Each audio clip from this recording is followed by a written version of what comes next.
Hi everyone and welcome back to needle and craft. Friends, ನೀವು ನೋಡ್ತಾ ಇದ್ದೀರಲ್ಲ ಈ ರೀತಿಯಾದಂಥ ಡಿಸೈನ್ನ ನಾನು ಇವತ್ತಿನ ವೀಡಿಯೋಲಿ ಹೇಳ್ಕೊಡ್ತಾ ಇದ್ದೀನಿ. ತುಂಬಾ ಈಸಿಯಾಗಿದೆ. ಫ್ಲವರ್ ಹ್ಯಾಂಗಿಂಗ್ ಡಿಸೈನ್ ಅಂತಲೇ ಹೇಳ್ಬೋದು. ಆ್ಯಕ್ಚುಲಿ ಇದು ಒಂದು ರಿಕ್ವೆಸ್ಟೆಡ್ ಡಿಸೈನ್ ಆಗಿದೆ. ನನ್ನ ಸಬ್ಸ್ಕ್ರೈಬರ್ ಒಬ್ಬರು ಈ ಡಿಸೈನ್ನ ಹೇಳ್ಕೊಡಿ ಅಂತ ಕೇಳಿದರು, ಹಾಗಾಗಿ ನಾನು ಈ ವಿಡಿಯೋನ ಮಾಡ್ತಾಯಿದ್ದೀನಿ.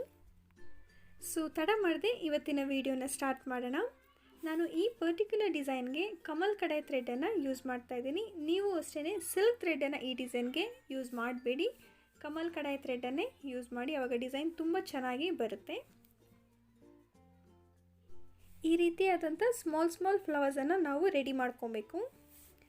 ಸೊ ಫಸ್ಟ್ ಬಂದು ಫ್ಲವರ್ನ ಸ್ಟಾರ್ಟ್ ಮಾಡೋದಕ್ಕೆ ಮುಂಚೆ ನಾವು ಸ್ಲಿಪ್ ನಾಟನ್ನು ಹಾಕ್ಕೊಳ್ಬೇಕು. ಅದು ಯಾವ ರೀತಿ ಅಂತ ತೋರಿಸ್ಕೊಡ್ತೀನಿ. ಹೀಗೆ ಥ್ರೆಡನ್ನು 2 ಫಿಂಗರ್ಗೆ ರೋಲ್ ಮಾಡಿದಾಗ, ವೈಂಡ್ ಮಾಡಿಕೊಂಡಾಗ ಅಲ್ಲಿ ಒಂದು ಲೂಪ್ ಫಾರ್ಮ್ ಆಯಿತು. ಆ ಲೂಪ್ ಒಳಗಡೆಯಿಂದ ಶಾರ್ಟ್ ಲೆಂತ್ ಇರೋ ಥ್ರೆಡನ್ನು ಇನ್ಸರ್ಟ್ ಮಾಡಿಕೊಂಡು ಈ ಕಡೆ ನಮ್ಮ ಲೆಫ್ಟ್ ಹ್ಯಾಂಡ್ ಸೈಡಲ್ಲಿ ಲಾಂಗರ್ ಲೆಂತ್ ಥ್ರೆಡ್ ಏನಿದೆ ಅಲ್ವಾ, ಅದನ್ನು ಪುಲ್ ಮಾಡಿಕೊಂಡ್ರೆ ಅದು ಸ್ಲಿಪ್ ನಾಟ್ ಆಗುತ್ತೆ. ಮತ್ತೆ ತೋರಿಸ್ಕೊಡ್ತೀನಿ. ಸ್ಲಿಪ್ ನಾಟ್ ಬಂದು ತುಂಬ ಇಂಪಾರ್ಟೆಂಟ್, ಹಾಗಾಗಿ ನಾನು ಮತ್ತೆ ತೋರಿಸ್ತಾ ಇದ್ದೀನಿ. ಹೀಗೆ 2 ಫಿಂಗರ್ಗೂ ನಾವು ವೈಂಡ್ ಮಾಡಿದಾಗ ಅಲ್ಲಿ ಒಂದು ಲೂಪ್ ಫಾರ್ಮ್ ಆಯಿತು. ಆ ಲೂಪ್ ಒಳಗಡೆಯಿಂದ ನಾವು ನೀಡಲನ್ನು ಇನ್ಸರ್ಟ್ ಮಾಡ್ಕೊಳ್ಳೋಣ. ಹಾಗೆ ಲೆಫ್ಟ್ ಸೈಡಲ್ಲಿ ಏನು ಲಾಂಗರ್ ಲೆಂತ್ ಥ್ರೆಡ್ ಇದೆ ಅಲ್ವಾ, ಅದನ್ನು ಪುಲ್ ಮಾಡಿದ್ರೆ ಅಲ್ಲಿಗೆ ಒಂದು ಸ್ಲಿಪ್ ನಾಟ್ ಆಯಿತು. ಸೊ ಇವಾಗ ನಾವು ಡಿಸೈನ್ನ ಸ್ಟಾರ್ಟ್ ಮಾಡ್ಕೊಳ್ಳೋಣ. ಈ ರೀತಿ ಸ್ಲಿಪ್ ನಾಟ್ ಆದಮೇಲೆ ನಾವು ಚೈನ್ಸನ್ನು ಹಾಕ್ಕೊಳ್ಬೇಕು. ಸೊ ಚೈನ್ಸ್ ಹಾಕೋಕ್ಕೆ ಸ್ಟಾರ್ಟ್ ಮಾಡೋಣ. ನಾನಿಲ್ಲಿ 8 ಚೈನನ್ನು ಹಾಕ್ತಾಯಿದ್ದೀನಿ. ನೀವು ಅಷ್ಟೇ 7 or 8 ಚೈನ್ಸನ್ನು ಹಾಕ್ಕೊಳ್ಳಿ. ಬಿಕಾಸ್ ನಾವೇನು ಫ್ಲವರ್ ಮಾಡಿದ್ದೀವಲ್ಲ ಅದ್ರ ಪೆಟಲ್ ಬಂದು 5 ಪೆಟಲ್ಸ್ ಇರೋದ್ರಿಂದ 7 or 8 chain is more than enough. ಈ ಥರ 8 ಚೈನ್ ಹಾಕಿದಾದಮೇಲೆ ನೋಡಿ, ಅಲ್ಲಿ ಫಸ್ಟ್ ಚೈನ್ ಏನು ಕಾಣ್ತಾ ಇದೆ ಅಲ್ವಾ, ಆ ಫಸ್ಟ್ ಚೈನ್ಗೆ ನಾನು ನೀಡಲನ್ನು ಇನ್ಸರ್ಟ್ ಮಾಡಿಕೊಂಡು ಒಂದು ಲಾಕನ್ನು ಮಾಡ್ಕೊತೀನಿ. ಸೊ ಈ ರೀತಿ ಲಾಕ್ ಆದಾಗ ನಮಗೆ ಅಲ್ಲಿ ಒಂದು ಲೂಪ್ ಫಾರ್ಮ್ ಆಯಿತು, ಕಾಣಿಸ್ತಾ ಇದೆ ಅಲ್ವಾ. ಇವಾಗ ಈ ಲೂಪ್ ಒಳಗೆ ನಾವು ವರ್ಕ್ ಮಾಡ್ಕೊಳ್ಬೇಕು. ಈಗ 3 ಚೈನ್ಸ್ ಹಾಕೋಣ. 3 ಚೈನ್ಸ್ ಆದಮೇಲೆ ನೀಡಲ್ ಮೇಲೆ ಒಂದು ಸಲ ಹೀಗೆ ದಾರ ತೊಗೊಂಡು ನಾವು ಯಾವ ರೀತಿ ಡಬಲ್ ಕ್ರೋಶೆಟ್ ಹಾಕ್ತೀವಲ್ಲ ಅದೇ ಥರ ಥ್ರೆಡನ್ನು ತೊಗೊಳ್ಬೇಕು. ಬಟ್ ಇಲ್ಲಿ ಸ್ಟಾರ್ಟಿಂಗ್ 2 ಲೂಪಿಂದ ಮಾತ್ರ ನಾವು ನೀಡಲನ್ನು ಆಚೆ ಪಾಸ್ ಮಾಡ್ಕೊಬೇಕು. ಮಿಕ್ಕಿದ 2 ಲೂಪ್ ಏನಿರುತ್ತೆ ನೀಡಲ್ ಮೇಲೆ ಅದು ಹಾಗೇ ಇರಲಿ, ಅದನ್ನು ನಾವು ಏನು ಟಚ್ ಮಾಡೋದಕ್ಕೆ ಹೋಗೋದು ಬೇಡ. ಮತ್ತೆ ನೀಡಲ್ ಮೇಲೆ ಹೀಗೆ ದಾರ ತೊಗೊಂಡು ಅದೇ ಲೂಪಲ್ಲಿ ನಾವು ಇನ್ಸರ್ಟ್ ಮಾಡಿಕೊಂಡಾಗ ಮತ್ತೆ ಇವಾಗ ಫಸ್ಟ್ 2 ಲೂಪಲ್ಲಿ ಮಾತ್ರ ಥ್ರೆಡನ್ನು ಆಚೆ ಪಾಸ್ ಮಾಡ್ಕೊಬೇಕು, ಮಿಕ್ಕಿದು ಹಾಗೇ ಇರಲಿ. ಮತ್ತೆ ನೀಡಲ್ ಮೇಲೆ ದಾರ ತೊಗೊಂಡು ಲೂಪಲ್ಲಿ ಇನ್ಸರ್ಟ್ ಮಾಡಿ ಥ್ರೆಡನ್ನು ತೊಗೊಂಡಾಗ ಫಸ್ಟ್ 2 ಲೂಪಿಂದ ಮಾತ್ರ ನೀಡಲನ್ನು ಆಚೆ ಪಾಸ್ ಮಾಡ್ಕೊಬೇಕು. ಈ ಸ್ಟೆಪ್ಪಲ್ಲಿ ನೋಡಿ ನಮಗೆ ನೀಡಲ್ ಮೇಲೆ 4 ಲೂಪ್ ಇರುತ್ತೆ. ಸೊ 4 ಲೂಪಿಂದನೂ ನಾವು ಒಟ್ಟಿಗೆ ಥ್ರೆಡನ್ನು ಆಚೆ ಪಾಸ್ ಮಾಡಿಕೊಂಡಾಗ ಈ ರೀತಿಯಾದಂಥ ಒಂದು ಸ್ಮಾಲ್ ಪೆಟಲ್ ಶೇಪ್ ನಮಗಲ್ಲಿ ಫಾರ್ಮ್ ಆಯಿತು, ಕಾಣಿಸ್ತಾ ಇದೆ ಅಲ್ವಾ. ಇದಾದಮೇಲೆ ಅಗೇನ್ 3 ಚೈನ್ಸ್ ಹಾಕ್ಕೊಳ್ಬೇಕು. 3 ಚೈನ್ ಹಾಕಿ ಅದೇ ಲೂಪ್ಗೆ ನಾನು ಇನ್ಸರ್ಟ್ ಮಾಡಿಕೊಂಡು ಥ್ರೆಡನ್ನು ತೊಗೊತೀನಿ. ಅದೇ ಥ್ರೆಡನ್ನೇ ನೀಡಲ್ ಮೇಲಿರೋ ಲೂಪಿಂದನೂ ಪಾಸ್ ಮಾಡ್ಕೊತೀನಿ. ಇದನ್ನು ನಾವು ಸ್ಲಿಪ್ ಸ್ಟಿಚ್ ಅಂತ ಹೇಳ್ತೀವಿ. ಸೊ ಅರ್ಥ ಆಯಿತು ಅಂದ್ಕೊತೀನಿ. ನಾನು ಫಸ್ಟ್ ಪೆಟಲ್ ಮಾಡಿ ತೋರಿಸಿರೋದು. ಇದೇ ಪ್ರೊಸೀಜರಲ್ಲಿ ಬ್ಯಾಲೆನ್ಸ್ ಇನ್ನು 4 ಪೆಟಲ್ ಏನಿರುತ್ತೆ ಅದನ್ನು ಕಂಟಿನ್ಯೂ ಮಾಡ್ಕೊಳ್ಬೇಕು. ಇವಾಗ ನೆಕ್ಸ್ಟ್ ಪೆಟಲ್ ಯಾವ ರೀತಿ ಮಾಡೋದು ಅಂತ ತೋರಿಸ್ಕೊಡ್ತೀನಿ. ಈ ರೀತಿಯಾದಂಥ ಸ್ಲಿಪ್ ಸ್ಟಿಚ್ ಆದಮೇಲೆ ಮತ್ತೆ ನಾನು 3 ಚೈನ್ಸ್ ಹಾಕ್ಕೊತೀನಿ. 3 ಚೈನ್ಸ್ ಹಾಕಿ ಮತ್ತೆ ಡಬಲ್ ಕ್ರೋಶೆಟ್ ಯಾವ ರೀತಿ ಮಾಡ್ತೀವೋ ಆ ಥರ ಥ್ರೆಡನ್ನು ತೊಗೊಂಡು ಫಸ್ಟ್ 2 ಲೂಪಿಂದ ಮಾತ್ರ ನೀಡಲನ್ನು ಆಚೆ ಪಾಸ್ ಮಾಡ್ಕೊಬೇಕು. ಮತ್ತು ಇವಾಗ ಸೆಕೆಂಡ್ ಟೈಮ್ ಡಬಲ್ ಕ್ರೋಶೆಟ್ ಹಾಕ್ಕೊತೀನಿ. ಅಲ್ಲೂ ಅಷ್ಟೇ ಫಸ್ಟ್ 2 ಲೂಪಿಂದ ಮಾತ್ರ ಥ್ರೆಡನ್ನು ಆಚೆ ಪಾಸ್ ಮಾಡ್ಕೊಬೇಕು. ಇವಾಗ ಥರ್ಡ್ ಡಬಲ್ ಕ್ರೋಶೆಟ್ ಹಾಕ್ತೀನಿ. ಅಲ್ಲೂ ಅಷ್ಟೇ ಫಸ್ಟ್ 2 ಲೂಪಿಂದ ಮಾತ್ರ ನಾವು ಥ್ರೆಡನ್ನು ಆಚೆ ಪಾಸ್ ಮಾಡ್ಕೊಬೇಕು. ಈಗ ನೀಡಲ್ ಮೇಲೆ ಏನು 4 ಲೂಪ್ ಇದೆ 4ರಿಂದನೂ ಒಟ್ಟಿಗೆ ಥ್ರೆಡನ್ನು ಆಚೆಗೆ ಪಾಸ್ ಮಾಡ್ಕೊಳ್ಬೇಕು. ಇದಾದಮೇಲೆ ಮತ್ತೆ ನಾನು 3 ಚೈನ್ಸನ್ನು ಹಾಕ್ಕೊಂಡು ಅದೇ ಲೂಪ್ ಒಳಗೆ ಇನ್ಸರ್ಟ್ ಮಾಡಿಕೊಂಡು ಒಂದು ಸ್ಲಿಪ್ ಸ್ಟಿಚ್ಚನ್ನು ಹಾಕ್ಕೊಳ್ತೀನಿ. ಸೊ ಇವಾಗ ನೋಡಿ ಸೆಕೆಂಡ್ ಪೆಟಲ್ ಕೂಡ ನಮಗೆ ಅಲ್ಲಿ ರೆಡಿಯಾಗಿದೆ. ಇದೇ ರೀತಿ ಇನ್ನು 3 ಪೆಟಲ್ನ ನಾವು ಹಾಕ್ಕೊಳ್ಬೇಕು. ಮತ್ತು ಇವಾಗ ಥರ್ಡ್ ಪೆಟಲ್ ಮಾಡೋಕ್ಕೆ ಫಸ್ಟ್ 3 ಚೈನ್ಸನ್ನು ಹಾಕ್ಕೊಳ್ಬೇಕು.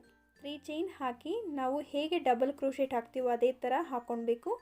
ಬಟ್ ಸ್ಟಾರ್ಟಿಂಗ್ 2 ಲೂಪಿಂದ ಮಾತ್ರ ಥ್ರೆಡನ್ನು ಆಚೆಗೆ ಪಾಸ್ ಮಾಡ್ಕೊಬೇಕು. ಈ ರೀತಿ ನಾವು 3 ಸಲ ಮಾಡಬೇಕಾಗತ್ತೆ. ಸೊ 3 ಸಲ ಆದಮೇಲೆ ನಮಗೆ ನೀಡಲ್ ಮೇಲೆ 4 ಲೂಪ್ ಇರುತ್ತೆ. 4 ಲೂಪಿಂದನೂ ಥ್ರೆಡ್ಡನ್ನು ಒಟ್ಟಿಗೆ ಆಚೆಗೆ ಪಾಸ್ ಮಾಡ್ಕೊಳ್ಬೇಕು. ಅಗೇನ್ 3 ಚೈನ್ಸ್ ಹಾಕೋಣ. 3 ಚೈನ್ ಹಾಕಿ ಮತ್ತೆ ಅದೇ ಲೂಪಲ್ಲಿ ನಾವು ಇನ್ಸರ್ಟ್ ಮಾಡಿಕೊಂಡು ಒಂದು ಸ್ಲಿಪ್ ಸ್ಟಿಚ್ಚನ್ನು ಹಾಕ್ಕೊಳ್ಬೇಕು. ಆವಾಗ ನಮಗೆ ಅಲ್ಲಿ 3rd ಪೆಟಲ್ ಕೂಡ ರೆಡಿ ಆಗುತ್ತೆ. ನೋಡಿ ಎಷ್ಟು ಕ್ಲೀನಾಗಿ ಬರುತ್ತೆ ಅಂತ. ಇದೇ ರೀತಿ ಇನ್ನು 2 ಪೆಟಲ್ನ ಹಾಕ್ಕೊಳ್ಬೇಕು. ಮತ್ತೆ ನಾನು ತೋರಿಸ್ಕೊಡ್ತೀನಿ. ಅಗೇನ್ 3 ಚೈನ್ಸನ್ನು ಹಾಕ್ಕೊಳ್ಬೇಕು. ಪೆಟಲ್ ಸ್ಟಾರ್ಟ್ ಮಾಡೋಕ್ಕೆ ಮುಂಚೆ 3 ಚೈನನ್ನು ಹಾಕ್ಕೊಳ್ಳೋಣ. ಮತ್ತು ಇವಾಗ ಡಬಲ್ ಕ್ರೋಶೆಟ್ ಹಾಕ್ಕೊಳ್ಬೇಕು. 3 ಡಬಲ್ ಕ್ರೋಶೆಟ್ ಹಾಕೋಣ. ಬಟ್ ಫಸ್ಟ್ 2 ಲೂಪಿಂದ ಮಾತ್ರ ಥ್ರೆಡ್ಡನ್ನು ಆಚೆಗೆ ಪಾಸ್ ಮಾಡಿಕೊಂಡು ಬ್ಯಾಲೆನ್ಸ್ ಲೂಪನ್ನೆಲ್ಲ ನೀಡಲ್ ಮೇಲೆ ಹಾಗೆ ಇಟ್ಕೊಳ್ಬೇಕು. 3 ಡಬಲ್ ಕ್ರೋಶೆಟ್ ಹಾಕ್ತಿದ್ದಾಗೆ ನೀಡಲ್ ಮೇಲೆ 4 ಲೂಪ್ ಇರುತ್ತೆ. 4ರಿಂದನೂ ಒಟ್ಟಿಗೆ ಥ್ರೆಡ್ಡನ್ನು ಆಚೆಗೆ ಪಾಸ್ ಮಾಡ್ಕೊಬೇಕು. ಮತ್ತು 3 ಚೈನ್ ಹಾಕಿ ಅದೇ ಲೂಪಲ್ಲಿ ನಾವು ಇನ್ಸರ್ಟ್ ಮಾಡಿಕೊಂಡು ಒಂದು ಸ್ಲಿಪ್ ಸ್ಟಿಚ್ಚನ್ನು ಹಾಕ್ಕೊಳ್ಳೋಣ. ಇವಾಗ 4th ಪೆಟಲ್ ಕೂಡ ರೆಡಿಯಾಗಿದೆ. ಇದೇ ರೀತಿ ನಾವು 5th ಪೆಟಲನ್ನು ಮಾಡೋಣ. ಸೊ 5th ಪೆಟಲ್ ಮಾಡೋದಕ್ಕೆ ಮುಂಚೆ ಫಸ್ಟ್ 3 ಚೈನ್ಸ್ ಹಾಕ್ಕೊಳ್ಬೇಕು. ಮತ್ತು 3 ಡಬಲ್ ಕ್ರೋಶೆಟ್ನ ಹಾಕ್ಕೊಳ್ಳೋಣ. ಬಟ್ ಸ್ಟಾರ್ಟಿಂಗ್ 2 ಲೂಪಿಂದ ಮಾತ್ರ ಥ್ರೆಡ್ಡನ್ನು ಆಚೆಗೆ ಪಾಸ್ ಮಾಡ್ಕೊಬೇಕು. ಬ್ಯಾಲೆನ್ಸ್ ಲೂಪನ್ನೆಲ್ಲ ನೀಡಲ್ ಮೇಲೆ ಹಾಗೆ ಇಟ್ಕೊಳ್ಬೇಕು. ಸೊ 3 ಡಬಲ್ ಕ್ರೋಶೆಟ್ ಆಗ್ತಿದ್ದ ಹಾಗೇ ನಮಗೆ ನೀಡಲ್ ಮೇಲೆ ಟೋಟಲಾಗಿ 4 ಲೂಪ್ಸು ಅಲ್ಲಿ ಇರುತ್ತೆ. ಇವಾಗ ಈ 4 ಲೂಪಿನ ಥ್ರೆಡ್ಡನ್ನು ಒಟ್ಟಿಗೆ ಆಚೆ ಪಾಸ್ ಮಾಡಿಕೊಂಡು 3 ಚೈನ್ಸನ್ನು ಹಾಕ್ಕೊಳ್ಬೇಕು. 3 ಚೈನ್ ಹಾಕಿ ಈ ರೀತಿ ಇನ್ಸರ್ಟ್ ಮಾಡಿಕೊಂಡು ಒಂದು ಸ್ಲಿಪ್ ಸ್ಟಿಚ್ಚನ್ನು ಹಾಕ್ಕೊಳ್ಳೋಣ. ನೋಡಿ ಇವಾಗ 5 ಪೆಟಲ್ಸ್ ರೆಡಿಯಾಗಿದೆ. 5 ಪೆಟಲ್ಸ್ ಇರೋ ಫ್ಲವರ್ ಬಂದು ರೆಡಿಯಾಗಿದೆ. ಇವಾಗ ಒಂದು ಚೈನನ್ನು ಹಾಕ್ಕೊಂಡು ಸ್ವಲ್ಪ ಜಾಸ್ತಿನೇ ಲೆಂತ್ ಬಿಟ್ಟು ನಾವು ಥ್ರೆಡ್ಡನ್ನು ಟ್ರಿಮ್ ಮಾಡ್ಕೊಳ್ಳೋಣ. ಚಿಕ್ಕದಾದರೆ ನಾಟ್ಸ್ ಹಾಕೋದಕ್ಕೆ ಪ್ರಾಬ್ಲಮ್ ಆಗುತ್ತೆ. ಹಾಗಾಗಿ ಲೆಂತ್ ಇರಲಿ, ಏನೂ ತೊಂದರೆ ಇಲ್ಲ. ಲೇಟರ್ ಆನ್ ನಾವು ಎಕ್ಸ್ಟ್ರಾಸ್ನೆಲ್ಲ ಟ್ರಿಮ್ ಮಾಡ್ಕೊಬೋದು. ನೋಡಿ ಈ ರೀತಿಯಾದಂಥ ಫ್ಲವರ್ಸನ್ನು ನಾವು ರೆಡಿ ಮಾಡ್ಕೊಬೇಕು. ಎಷ್ಟು ಚೆನ್ನಾಗಿ ನೀಟಾಗಿ ಬಂದಿದೆ. ಈಗ ನಾನೇನು ಮಾಡ್ತಾಯಿದ್ದೀನಿ, 2 ಥ್ರೆಡ್ ಏನಿದೆ ಅಲ್ಲ, ಒಂದು ಶಾರ್ಟರ್ ಲೆಂತ್ ಇರೋ ಥ್ರೆಡ್ಡು ಮತ್ತು ಇನ್ನೂ ಒಂದು ದೊಡ್ಡ ಲೆಂತ್ ಇರೋ ಥ್ರೆಡ್ಡು, ಎರಡನ್ನು ಸೇರಿಸ್ಕೊಂಡು ನಾನು 2 to 3 ನಾಟ್ಸನ್ನು ಹಾಕ್ಕೊತೀನಿ. ಟೈಟಾಗಿ ನಾಟನ್ನು ಹಾಕ್ಕೊಳ್ಳೋಣ. ಅದು ಬಿಚ್ಕೊಂಡೇ ಇರೋ ಹಾಗೆ ಟೈಟಾಗಿ ಹಾಕ್ಕೊಳ್ಬೇಕು. ಇವಾಗ ನಾಟ್ ಹಾಕಿದಾದಮೇಲೆ ಚಿಕ್ಕ ಥ್ರೆಡ್ ಏನಿದೆ ಅದನ್ನು ಟ್ರಿಮ್ ಮಾಡ್ಕೊತೀನಿ. ನಾಟಿಂದ ಸ್ವಲ್ಪ ಗ್ಯಾಪ್ ಕೊಟ್ಟು ನಾನು ಟ್ರಿಮ್ ಮಾಡ್ಕೊತಾ ಇದ್ದೀನಿ. ಎಕ್ಸಾಕ್ಟ್ಲಿ ನಾಟ್ ಹತ್ರ ಬೇಡ, ಅದು ಬಿಚ್ಕೊಳುತ್ತೆ. ಸ್ವಲ್ಪ ಗ್ಯಾಪ್ ಕೊಟ್ಟು ಟ್ರಿಮ್ ಮಾಡ್ಕೊಳ್ಳಿ. ನೋಡಿ ಈ ರೀತಿಯಾದಂಥ ಮತ್ತೆ 3 ಫ್ಲವರ್ಸನ್ನು ನಾನು ರೆಡಿ ಮಾಡಿದ್ದೀನಿ. ಒಂದು ಟ್ಯಾಸಲ್ಗೆ 3 ಫ್ಲವರ್ಸನ್ನು ನಾವು ಆ್ಯಡ್ ಮಾಡಬೇಕು. ಹಾಗೆ ಇದಕ್ಕೆ ಬೀಡ್ಸನ್ನು ಹಾಕಿದ್ದೀನಿ. ಇದನ್ನು ಯಾವ ರೀತಿ ಅಟ್ಯಾಚ್ ಮಾಡೋದು ಅಂತ ನೋಡೋಣ. ನಾನಿಲ್ಲಿ ತೊಗೊಂಡಿರೋ ಬೀಡ್ ಬಂದು ಮ್ಯಾಟ್ ಫಿನಿಶಿಂಗ್ ಆಗಿರೋ ಬೀಡ್ ಇದೆ. ಇದರ ಸೈಜ್ ಬಂದು ದೊಡ್ಡದಾಗೇ ಇದೆ. ಈಗ ಒಂದೊಂದೇ ಫ್ಲವರನ್ನು ತೊಗೊಳ್ಳೋಣ. ನಾವೇನು ಎಕ್ಸ್ಟ್ರಾ ಥ್ರೆಡ್ ಬಿಟ್ಟಿದ್ದೀವಲ್ಲ ಅದ್ರ ಒಳಗೆ ಇನ್ಸರ್ಟ್ ಮಾಡಬೇಕು. ನಾನು ತೊಗೊಂಡಿರೋ ಬೀಡ್ ಸೈಜಿನ ಹೋಲ್ ಬಂದು ದೊಡ್ಡದಾಗಿರೋದ್ರಿಂದ ಯಾವುದೇ ನೀಡಲ್ ಹೆಲ್ಪ್ ಬೇಡ, ಹಾಗೆಯೇ ನಾವು ಇನ್ಸರ್ಟ್ ಮಾಡ್ಕೊಬೋದು. ಈ ಥರ 3 ಫ್ಲವರ್ಗೂ ನಾವು ಒಂದೊಂದು ಬೀಡನ್ನು ಅಟ್ಯಾಚ್ ಮಾಡ್ಕೊಳ್ಳೋಣ. ಇವಾಗ ನೋಡಿ ಇನ್ಸರ್ಟ್ ಮಾಡಿದ್ದೀನಿ. ಇದನ್ನು ಯಾವ ರೀತಿ ನಾವು ಪ್ಲೇಸ್ ಮಾಡೋದು ಅಂತಲೂ ನೋಡೋಣ. ಫಸ್ಟ್ ಒಂದು ಫ್ಲವರನ್ನು ನಾವು ಹೀಗೆ ಇಟ್ಕೊಳ್ಬೇಕು. ಇವಾಗ ಸೆಕೆಂಡ್ ಫ್ಲವರ್ನ ಯಾವ ರೀತಿ ಪ್ಲೇಸ್ ಮಾಡೋದು ಅಂದರೆ ಸ್ವಲ್ಪ ಮೇಲ್ಗಡೆಗೆ ಪ್ಲೇಸ್ ಮಾಡಬೇಕು ಈ ಥರ. ಸೊ ಒಂದ್ರ ಮೇಲೆ ಒಂದು ಬರುತ್ತೆ. ಈಗ 3rd ಫ್ಲವರ್ನ ಅದ್ರ ಮೇಲ್ಗಡೆ ಸ್ವಲ್ಪ ಗ್ಯಾಪ್ ಕೊಟ್ಟು ಈ ಥರ ಪ್ಲೇಸ್ ಮಾಡ್ಕೊಬೇಕು. ನೋಡಿ ಈ ಥರ ಬರುತ್ತೆ ಈ ಡಿಸೈನು. ಒಂಥರ ಡಿಫ್ರೆಂಟಾಗಿ ಇದೆ ಡಿಸೈನು. ಇವಾಗ ಏನು ಮಾಡಬೇಕು, ಆ 3 ಥ್ರೆಡ್ಡನ್ನು ಹಿಡ್ಕೊಂಡು ನಾವು ನಾಟನ್ನು ಹಾಕ್ಕೊಳ್ಬೇಕು. ಸೊ ಕ್ಲೀನಾಗಿ 3 ಥ್ರೆಡ್ಡನ್ನು ಸೇರಿಸ್ಕೊಂಡು ಒಂದು ಸ್ವಲ್ಪ ಗ್ಯಾಪ್ ಕೊಟ್ಟು ನಾಟನ್ನು ಹಾಕೋಣ. ಇಷ್ಟು ಗ್ಯಾಪ್ ಕೊಟ್ಟರೆ ಸಾಕು. ಲಾಸ್ಟ್ ಫ್ಲವರ್ ಏನು ಆ್ಯಡ್ ಮಾಡಿದ್ದೀವಿ ಅದ್ರ ಮೇಲೆ ಸ್ವಲ್ಪ ಗ್ಯಾಪ್ ಕೊಟ್ಟು ನಾಟ್ ಹಾಕೋಣ. ನಾವೇನು ನಾಟ್ ಹಾಕಿರ್ತೀವಲ್ಲ ಅದ್ರ ಮೇಲ್ಗಡೆ ಇನ್ನೂ ಒಂದು ನಾಟನ್ನು ಹಾಕ್ಕೊಳ್ಬೇಕು. ಒಂದು 1/2 ಸೆಂಟಿಮೀಟರಷ್ಟು ಗ್ಯಾಪ್ ಕೊಟ್ಟು ಮತ್ತೆ ಇನ್ನೂ ಒಂದು ನಾಟನ್ನು ಅದ್ರ ಮೇಲ್ಗಡೆ ಹಾಕ್ಕೊಳ್ಬೇಕು. ಟೋಟಲಾಗಿ 2 ನಾಟ್ ಬರುತ್ತೆ. ಸೊ 2 ನಾಟಿನ ಮಧ್ಯೆ 1/2 ಸೆಂಟಿಮೀಟರಷ್ಟು ಗ್ಯಾಪ್ ಕೊಟ್ಟರೆ ಸಾಕು. ನೋಡಿ ಈ ಥರ ಬರಬೇಕು.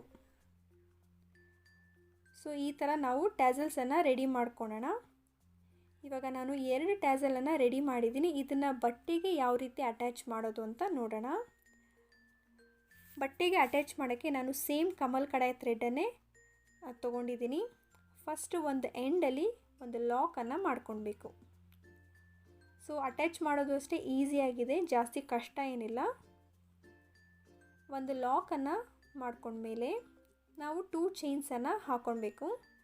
2 ಚೈನ್ ಹಾಕಿ ಥ್ರೆಡನ್ನು ಹೀಗೆ ಮೇಲೆ ಮಾಡಿಕೊಂಡು ಬೀಡನ್ನು ಆ್ಯಡ್ ಮಾಡ್ತೀನಿ.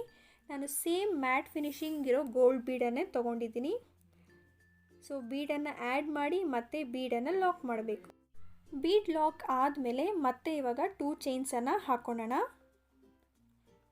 2 ಚೈನ್ ಹಾಕಿ ಅದು ಎಲ್ಲಿಗೆ ಬರುತ್ತೋ ನೋಡಿಕೊಂಡು ಅಲ್ಲಿಗೆ ಬಟ್ಟೆಗೆ ಒಂದು ಸಿಂಗಲ್ ಕ್ರೋಶೆಟಿಂದ ಅದನ್ನು ಫಿಕ್ಸ್ ಮಾಡ್ಕೊಳ್ಳೋಣ. ಈ ಥರ ಕಾಣುತ್ತೆ ಬೀಡ್ ಬಂದು. ಬೀಡ್ಗೆ ಮುಂಚೆನೂ 2 ಚೈನ್ ಹಾಕಿದೆ, ಬೀಡ್ ಆದಮೇಲೂ 2 ಚೈನ್ ಹಾಕಿದ್ದೀನಿ. ಬಟ್ಟೆಗೆ ಒಂದು ಸಿಂಗಲ್ ಕ್ರೋಶೆಟಿಂದ ಅದನ್ನು ಫಿಕ್ಸ್ ಮಾಡ್ಕೊಳ್ಬೇಕು. ಮತ್ತು ಇವಾಗ 2 ಚೈನ್ಸನ್ನು ಹಾಕ್ಕೊಳ್ಬೇಕು. 2 ಚೈನ್ ಹಾಕಿ ಥ್ರೆಡನ್ನು ಹೀಗೆ ಮೇಲೆ ಮಾಡಿಕೊಂಡು ಇನ್ನೂ ಒಂದು ಬೀಡನ್ನು ಆ್ಯಡ್ ಮಾಡ್ಕೊಳ್ಳೋಣ.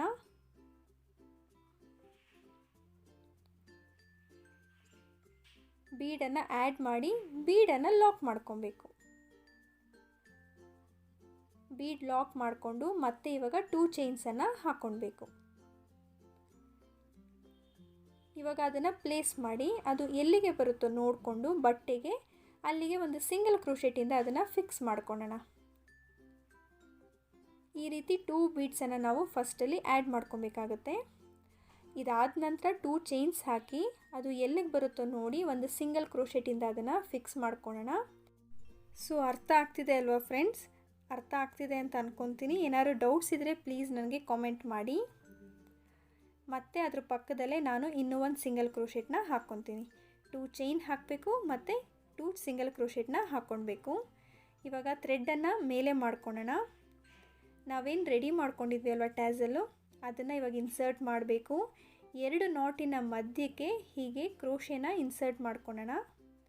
ನೋಡಿ, ಈ ಜಾಗದಲ್ಲಿ ನಾವು ಇನ್ಸರ್ಟ್ ಮಾಡಿಕೊಂಡು ಈ ರೀತಿ ನೀಡಲನ್ನು ಪ್ಲೇಸ್ ಮಾಡಿಕೊಂಡು ಈ ಥ್ರೆಡನ್ನು 2 ಲೂಪಿಂದ ಹೀಗೆ ಆಚೆಗೆ ಪಾಸ್ ಮಾಡ್ಕೊಳ್ಳೋಣ. ಆವಾಗ ಈ ಟ್ಯಾಸಲ್ ಬಂದು ಅಲ್ಲಿ ಅಟ್ಯಾಚ್ ಆಗುತ್ತೆ. ಸೊ ಈ ಥರ ಅದು ಅಟ್ಯಾಚ್ ಆಗುತ್ತೆ. ಇದಾದಮೇಲೆ ನಾನು ಪಕ್ಕದಲ್ಲೇ ಒಂದು ಸಿಂಗಲ್ ಕ್ರೋಶೆಟನ್ನು ಹಾಕ್ಕೊತೀನಿ. ಥ್ರೆಡ್ ಎಲ್ಲ ಎಕ್ಸ್ಟ್ರಾ ಏನಿರುತ್ತೆ ಅದನ್ನು ಕ್ಲೀನಾಗಿ ಹೋಲ್ಡ್ ಮಾಡಿಕೊಂಡು ನಾವು ಒಂದು ಸಿಂಗಲ್ ಕ್ರೋಶೆಟ್ನ ಹಾಕ್ಕೊಳ್ಳೋಣ. ಮತ್ತು ಇನ್ನೂ ಒಂದು ಸಿಂಗಲ್ ಕ್ರೋಶೆಟ್ನ ಹಾಕ್ಕೊಬೇಕು. ನಾನು ಸ್ಟಾರ್ಟಿಂಗ್ 2 ಸಿಂಗಲ್ ಕ್ರೋಶೆಟ್ ಹಾಕಿದ್ದೆ, ಆಮೇಲೆ ಟ್ಯಾಸಲನ್ನು ಅಟ್ಯಾಚ್ ಮಾಡಿದೆ. ಸೊ ಅಟ್ಯಾಚ್ ಆದಮೇಲೂ ಮತ್ತೆ 2 ಸಿಂಗಲ್ ಕ್ರೋಶೆಟನ್ನು ಹಾಕ್ಕೊಳ್ಬೇಕು. ಸೊ ಅರ್ಥ ಆಯಿತು ಅಂತ ಅಂದ್ಕೊತೀನಿ. ಇದಾದಮೇಲೆ ಮತ್ತೆ 2 ಚೈನ್ಸ್ ಹಾಕಿ ಒಂದು ಸಿಂಗಲ್ ಕ್ರೋಶೆಟಿಂದ ಅದನ್ನು ಫಿಕ್ಸ್ ಮಾಡ್ಕೊಳ್ಳೋಣ. ಇವಾಗ ಮತ್ತೆ ನಾವು ಬೀಡ್ಸನ್ನು ಆ್ಯಡ್ ಮಾಡಬೇಕು. 2 ಗೋಲ್ಡ್ ಬೀಡನ್ನು ಆ್ಯಡ್ ಮಾಡ್ಕೊಳ್ಳೋಣ. ನಾನು ಫಸ್ಟಲ್ಲಿ ಯಾವ ರೀತಿ ಅಟ್ಯಾಚ್ ಮಾಡಿದ್ನೋ ಅದೇ ಥರ ಕಂಟಿನ್ಯೂ ಮಾಡ್ಕೊಬೇಕು. ಬ್ಯಾಕ್ ಸೈಡಲ್ಲಿ ಇವಾಗ ಟರ್ನ್ ಮಾಡಿ ನಾಟ್ ಆದಮೇಲೆ ಏನು ಥ್ರೆಡ್ ಇದೆ ಅಲ್ವಾ ಅದನ್ನು ಹೀಗೆ ಟ್ರಿಮ್ ಮಾಡ್ಕೊಳ್ಳೋಣ. ಸ್ವಲ್ಪ ಗ್ಯಾಪ್ ಕೊಟ್ಟು ಆವಾಗ ಎಕ್ಸ್ಟ್ರಾ ಥ್ರೆಡ್ಡಲ್ಲಿ ಅಲ್ಲಿ ಟ್ರಿಮ್ ಆಗೋಗುತ್ತೆ. ನಮಗೆ ಇವಾಗ ಡಿಸೈನು ಈ ರೀತಿ ಕಾಣುತ್ತೆ ನೋಡಿ. ಇದೇ ಥರ ನಾನು ಇನ್ನೊಂದು ಟ್ಯಾಸಲ್ನು ಕೂಡ ಅಟ್ಯಾಚ್ ಮಾಡ್ಕೊತೀನಿ. ಅಟ್ಯಾಚ್ ಆದಮೇಲೆ ಫೈನಲ್ ಲುಕ್ ನೋಡೋಣ. ಸೊ ಕಂಪ್ಲೀಟ್ ಆದಮೇಲೆ ಡಿಸೈನು ಈ ಥರ ಕಾಣ್ತಾ ಇದೆ. ಹ್ಯಾಂಗಿಂಗ್ ಫ್ಲವರ್ ಅಂತಲೇ ಹೇಳ್ಬೋದು. ತುಂಬಾ ಚೆನ್ನಾಗಿದೆ. ಸ್ಯಾರೀಸ್ಗಿಂತ ದುಪ್ಪಟಾಸ್ಗೆ ಅಥವಾ ಲೆಹಂಗಾ ದುಪ್ಪಟಾಸ್ಗೆ ತುಂಬಾ ಚೆನ್ನಾಗಿ ಕಾಣುತ್ತೆ ಈ ಡಿಸೈನು. ನೋಡಿ, ಇದು ಫಾಲ್ ಆದಾಗ ಈ ಥರ ಕಾಣುತ್ತೆ ಡಿಸೈನು. ಸ್ವಲ್ಪ ಲೆಂತಲ್ಲಿ ಬರುತ್ತೆ ಡಿಸೈನು. ತುಂಬಾ ಚೆನ್ನಾಗಿದೆ. ನೀವು ಅಷ್ಟೇ ಈ ಡಿಸೈನ ಟ್ರೈ ಮಾಡಿ ಹೇಗೆ ಅನ್ನಿಸ್ತು ಅಂತ ನನಗೆ ಕಾಮೆಂಟ್ ಮಾಡಿ ತಿಳಿಸಿ. ಈ ಡಿಸೈನ್ ಇಷ್ಟ ಆಗಿದ್ದಲ್ಲಿ ಲೈಕ್ ಮಾಡಿ, ಶೇರ್ ಮಾಡಿ, ಹಾಗೆ ಕಾಮೆಂಟ್ ಮಾಡಿ. ಜೊತೆಗೆ ಇನ್ನೂ ನಮ್ಮ ಚಾನಲ್ನ ಸಬ್ಸ್ಕ್ರೈಬ್ ಮಾಡ್ಕೊಳ್ಳಿಲ್ಲ ಅಂದರೆ ಈಗಲೇ ಸಬ್ಸ್ಕ್ರೈಬ್ ಮಾಡ್ಕೊಳ್ಳಿ. ನೆಕ್ಸ್ಟ್ ಇನ್ನು ಇಂಟ್ರೆಸ್ಟಿಂಗ್ ಆಗಿರೋ ಹೊಸ ವೀಡಿಯೋ ಜೊತೆ ಸಿಗ್ತೀನಿ. See you soon. Until then take care and bye.